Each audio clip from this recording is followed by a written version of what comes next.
इस वीडियो में हम पावर टू लेवी टैक्सेस के बारे में देखेंगे, ठीक है।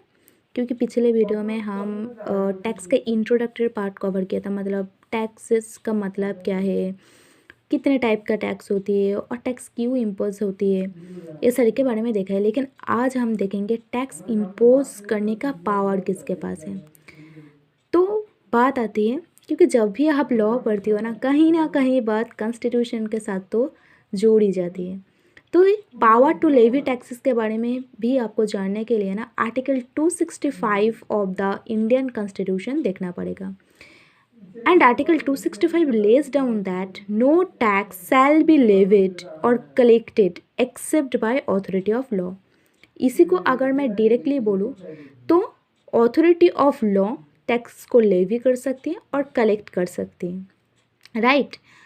और ऑथोरिटी ऑफ लॉ के मतलब क्या है, देखो अगर आप article 246 of the constitution of India देखोगे तो वहाँ पर 7 शेड्यूल की मेंशन किया है। 7 शेड्यूल में ना तीनों लिस्ट के बारे में बोला है, एक है यूनियन लिस्ट, एक है स्टेट लिस्ट और एक है concurrent list.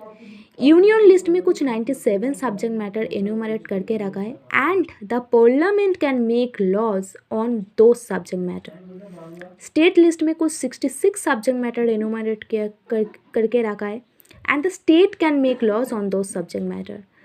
And concurrent list में कुछ 47 सब्जेक्ट मैटर है जहाँ पर ना parliament and state legislature both can make laws.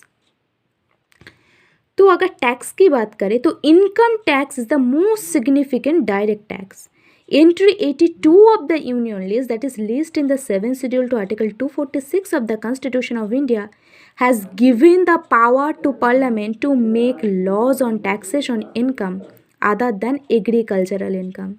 So tax को लेवी करना किसके पास पावर होती है फिर, तो बोला है पार्लियामेंट के पास, except agricultural income. Agricultural income में टैक्स इम्पोज करने का पावर स्टेट लेजिस्लेचर के पास होती है। Otherwise parliament can make laws on taxes on income, ये याद रखना आप।